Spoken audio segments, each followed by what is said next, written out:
Muy bien por acá, ¿cómo les va a ustedes? Muy bien también. Gonzalo, bueno, contanos un poco cómo nace esto que ahora es un libro que se refiere a los golpistas, que además tiene un recorte temporal, 1955, 983. Exacto, me quedé trabado. 1983 fue cuando egresé del secundario, mira vos, ¿cómo me voy a olvidar de eso? ¿Cómo me voy a olvidar de eso? Contanos un poco, te decía, cómo nace esta investigación primero, por qué este recorte que haces y en función de qué. Bueno, el libro es el resultado, como decías al principio, Miguel, de muchos años de investigación. Una parte del contenido del libro es lo que fue mi tesis doctoral en historia, que defendí en 2012, pero no se agota solo en eso. Mi tesis doctoral fue sobre la acción política de la burguesía agropecuaria, de las corporaciones rurales, Sociedad Rural, Carvap, Federación Agraria, entre la década del 60 y la del 70. Y bueno, entre que defendí la tesis en 2012 y ahora seguí trabajando estos temas, amplié un poco la mirada, no solo ver la burguesía agropecuaria, digamos, su acción política, su relación con los gobiernos, su base de acumulación, sino que lo amplía a otros sectores de la clase dominante, la burguesía industrial, la burguesía comercial, financiera, y bueno, ese trabajo que culminó en algún momento del año pasado, ahora está viendo la luz como libro, y el recorte temporal tiene que ver, bueno, el cierre es claro, son dos golpes de Estado, ¿no? En 1955, primer golpe, el golpe que derroca el segundo gobierno de Perón, 1983, la culminación de la última dictadura militar, Sí. y es un periodo que, más allá de los golpes, digamos que lo que da título al libro, Los golpistas, es un periodo de mucha inestabilidad política, de mucha inestabilidad económica, es un momento en el que podríamos decir que se gestan las bases de la crisis económica que la Argentina arrastra hasta el día de hoy, y es un periodo de esa inestabilidad política, es expresión de disputas dentro de la propia clase dominante, dentro de la propia burguesía argentina, que no es un todo homogéneo donde todos están de acuerdo, sino que es una clase partida por diferencias sustantivas que llevan a enfrentamientos y son lo que explica en buena medida, más la acción de la clase obrera, por supuesto, la inestabilidad de este periodo, los golpes de Estado. Así que era un poco ver esas disputas de la clase dominante frente a problemas que son muy parecidos a los problemas que atraviesan hoy a la Argentina en el momento de gestación de esa crisis. Uh-huh. Y culmina en 1983 porque en el 76, el golpe del 76 es de alguna manera una suerte de culminación, de cierre parcial de esa larga crisis que comienza en 1955. No es un cierre definitivo porque, como decía, los grandes trazos de esa crisis y los grandes trazos de los enfrentamientos de los 60 y de los 70 al nivel de las disputas interburguesas los seguimos arrastrando hasta la actualidad. Uh-huh. Gonzalo, ¿qué nombres aparecen si uno tuviera que ponerle justamente eso, nombres a esta burguesía? Y constancias también, sí, ¿no? Como que continuidades. Se repite, continuidades. Uh-huh. Bueno, ahí yo miro el recorrido de como tres grandes grupos.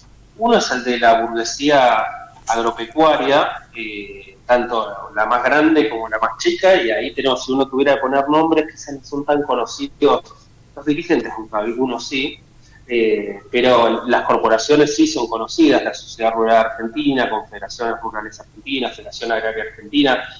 Algunos nombres sí son conocidos, está, por ejemplo, el padre de la actual reina de Holanda, Zorreguieta. Hay otros dirigentes importantes de la sociedad rural ahí participando en estas disputas. Bueno, Federación Agraria quizás son más conocidos para nosotros, Humberto Volando. Después, otra de las capas que analizo es el de los industriales de menor tamaño, los pequeños y medianos industriales que en ese momento tenían una corporación propia, que es la Confederación General Económica, y su máximo dirigente, José Bergelbar, que también un famoso dirigente empresario, porque fue ministro de Economía del tercer gobierno de Perón. Socio, viene como ya empiezan a aparecer nombres que suenan más actuales.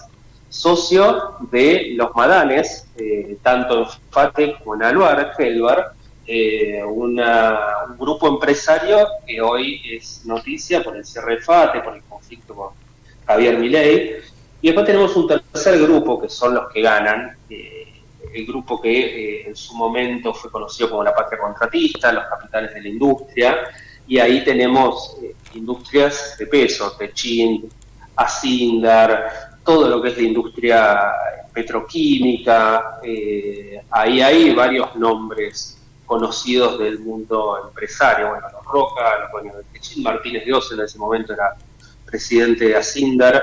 El lector se va a encontrar acá con nombres que suenan, aunque sea una historia que pasó hace 50, 60 o 70 años, si vamos al punto de comienzo. Vos decías, Gonzalo, recién que muchas de las cosas analizadas en ese periodo, 55-83, hoy las podemos ver de nuevo, o quizá con otra lupa, pero aparecen muchas constantes también allí, ¿no? Incluso en los anuncios hechos hace algunas horas de otras 90 reformas que se harían para reestructurar el Estado argentino.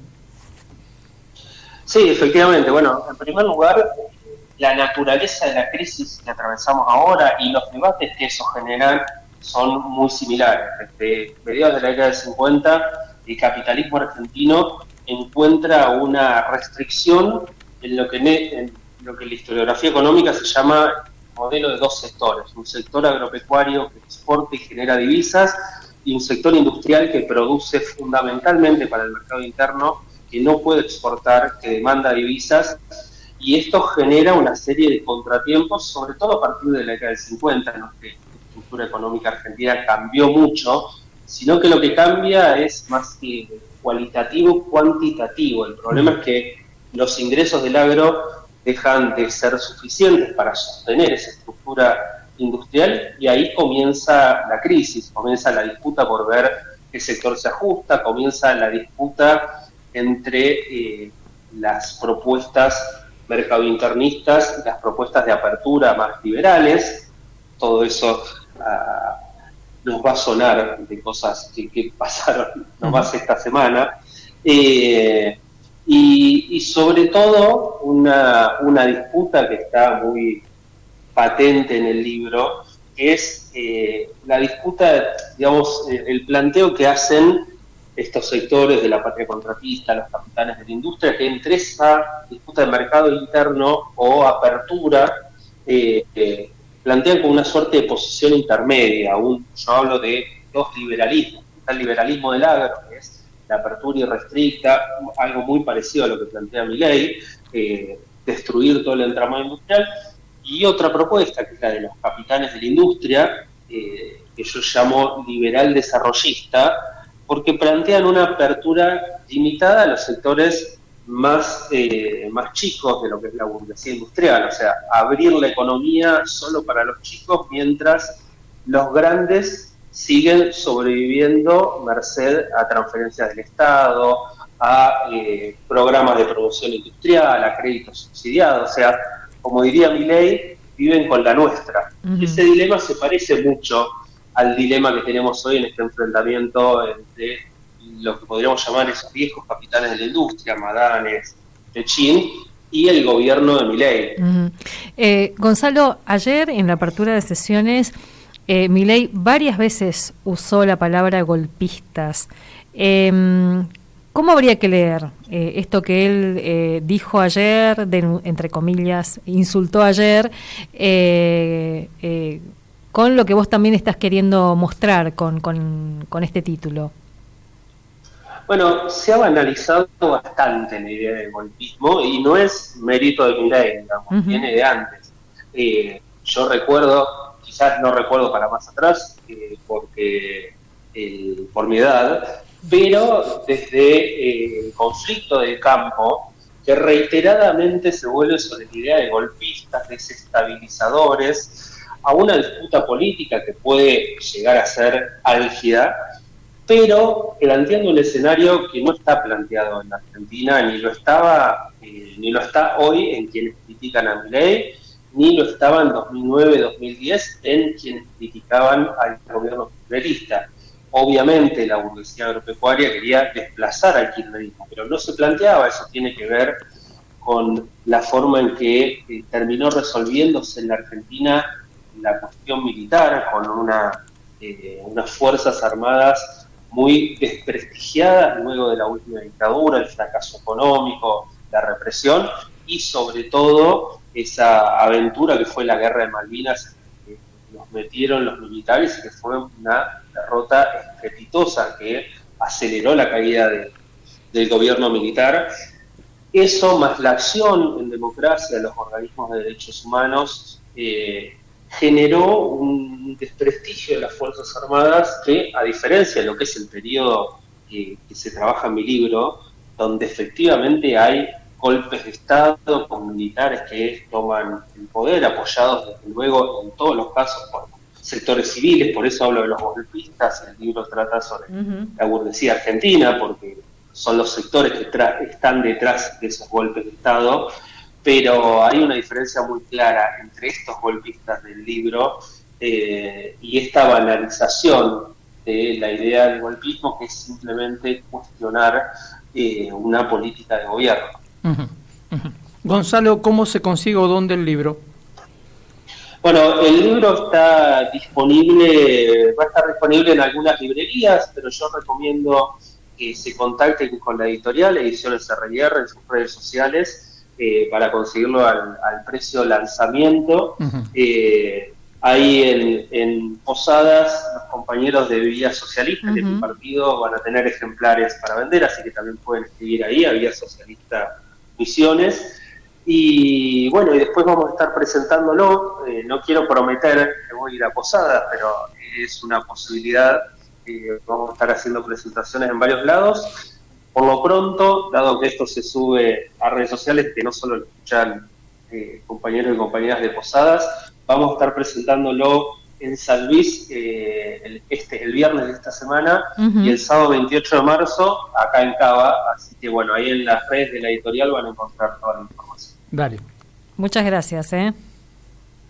Gracias a ustedes y bueno, estaremos en contacto seguramente por algo de CONICET la próxima. Dale. Muchas gracias. Hasta luego.